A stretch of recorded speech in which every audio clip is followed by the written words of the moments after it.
Hi Wagtails and Kingfishers, I've got another story for you. Now this one isn't about the space race, but it is about space dogs. We just thought in the middle of the week you might like a nice little story about some space dogs. And guess who I've got?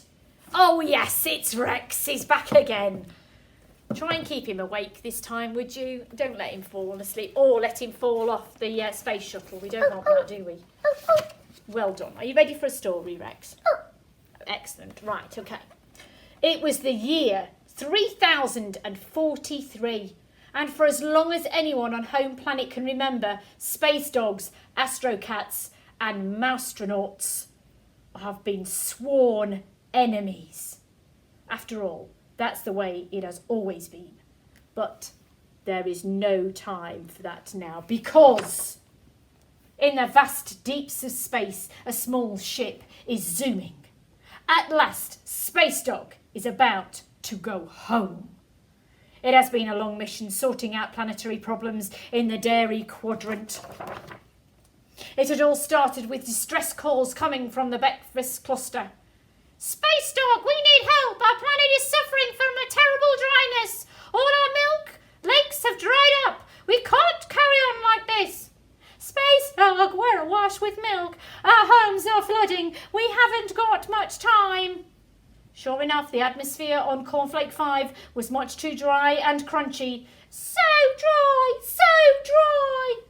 Ah, so very dry. Thundering milk swamps. I'd better hurry. It looks like a job for Space Dog. Okay, sit down, Rex. If we can just find a way of equalising the moisture between you two planets. Hang on onto each other tightly, you straw people. I hear a gush beginning. A whoosh. Bottleopolis was siphoned to safety and the milk lakes were full once more. Whee! At last dryness has ended! Blessed moisture! Things carried on. Holy hairballs! They must be the culprits! It's been living in our drains and slowly growing. With the evacuation of the colossal stink from Bath Time 37, making contact with Spaghetti Entity in the Pasteroid Belt, and rescuing the people of Niblet 12 from an escaped pet that had gone on the rampage. Then there was just time to judge a hat competition before Space Dog returned to his spaceship, the SS Kennel. And so he says here, better get to work on grooming the stink. Now it won't be any trouble for anyone. Aff, aff, this way, Rover. And the winner is... Oh, we don't know who the winner is. Time to go home. At least there are plenty of supplies in Space Dog's cupboard. On board his ship, Space Dog has his usual dinner, and then he plays Dogopoly on his own. Poor Space Dog. Before he sleeps in his bunk and dreams of his home planet, shining like a beautiful marble in space. Meanwhile, somewhere not so far away, in the Dairy Quadrant, Astrocat is also zooming in his saucer. Destination cream. Suddenly, Space Dog is woken by a distress call coming through on his laser display screen. SOS! My saucer has crashed and it's sinking fast! Holy cream crash! Space Dog must help. Help! The saucer is sinking too quickly to be rescued, but Space Dog pulls out the occupant. Help! An Astrocat? But Astrocats and Space Dogs are sworn enemies, gulps Astrocat. But there's no time for that now, says Space Dog. Space Dog drags Astrocat out of the thick cream and takes him aboard his own ship. Your saucer is lost. You'd better hitch a ride in the SS Kennel. What in cake space am I going to do with an Astrocat on board? I don't know. What is he going to do? when Astrocat had just died. I think you'll find, Space Dog, that your bone has landed on my kennel. Well, I'll be jiggered. Not a bad move there, Astrocat. I'll have to up my game playing you. It turns out he's surprisingly good at playing Dogopoly, and can also rustle up a tasty little something from Space Dog Supplies. Great balls of pudding! I had no idea that Astrocats could cook. Time to both go home.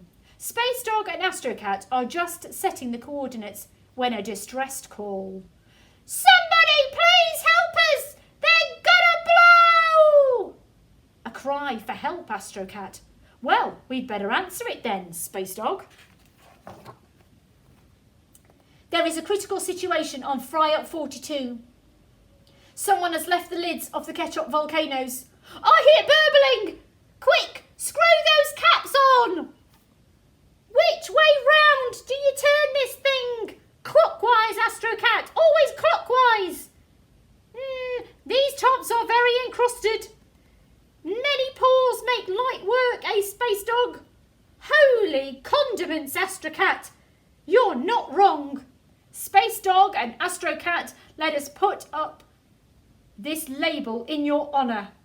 Hooray for Space Dog and Astrocat, who bottled our volcanoes. Meanwhile, I think I sniffed some brie. Here you can see a Moustronaut also zooming through the dairy quadrant in her teeny cheesular modular. Back on the ship, Space Dog is finally setting the controls for home when help! A distress call on the laser display screen coming from this distinctly cheesy planet. They simply have to help. From a tunnel deep in the cheese comes terrified squawks. Eek! Shivering Stilton's, Astrocat! This planet is seriously unstable. It's collapsing under the weight of its own cheesiness. Space Dog and Astrocat must crawl in. And look, a Moustronaut tied to a skewer over a chasm of bubbling fondue. Be off with you, cheese ants, cried Space Dog. The ants scuttle away. Grab my tail, Space Dog, says Astrocat, balancing precariously and untangling the rope. But Moustronaut and Astrocats are sworn enemies, gasped the Moustronaut. But there's no time for that, Astrocat replied. My satchel! My satchel! Screamed the Moustronaut. Astrocat grabs the satchel and getting ready to run. They turn round to see... Da, da, da! The Queen of the Cheese Ants! And she doesn't look happy. She seems to be interested in what's in your satchel, Moustronaut, says Space Dog. Her mandibles are dribbling and there's a hungry look in her compound eyes. But then the Moustronaut has an idea. She offers the Queen the cheese samples from her satchel, rare samples from the farthest reaches of space, and bows respectfully. The Queen lowers her feelers. The cheese samples must have been what she wanted. She must be a cheese collector too. But this planet is full of holes and crumbling fast.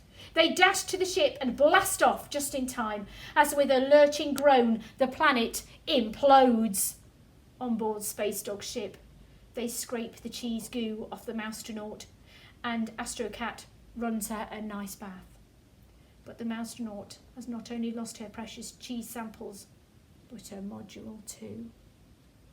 Cheer up, Moustronaut, said Astrocat. We need a quick-thinking mouse in our team, someone with nimble fingers and amazing powers of sniff.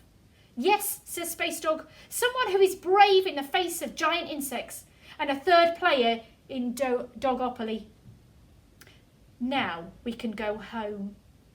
Back to home planet, where Space Dogs, Astrocats and Moustronauts can be enemies forever. Everyone is quiet for a moment, and then... But there's no time for that, cries the Moustronaut. There's a whole universe out there. One where space dogs, astrocats and moustronauts can be sworn friends. Near to the home button on his control panel is another one that Space Dogs hasn't noticed before. The unknown zone. Shall we? Of course. Why not? And they set controls for the unknown zone. In the vast deeps of space, a small ship is zooming. Adventures could be on the horizon or even just round the corner. But for now, Space Dog, Astrocat, the Moustronaut are playing Dogopoly before dinner. Nobody is completely sure about the exact rules for Dogopoly, but it doesn't seem to matter. Yoo-hoo! Hope you enjoyed that mad story called Space Dog. I think Rex really enjoyed that story. Did you enjoy it? Oh, well done, Rex. Okay, bye, Kingfishers and Wagtails.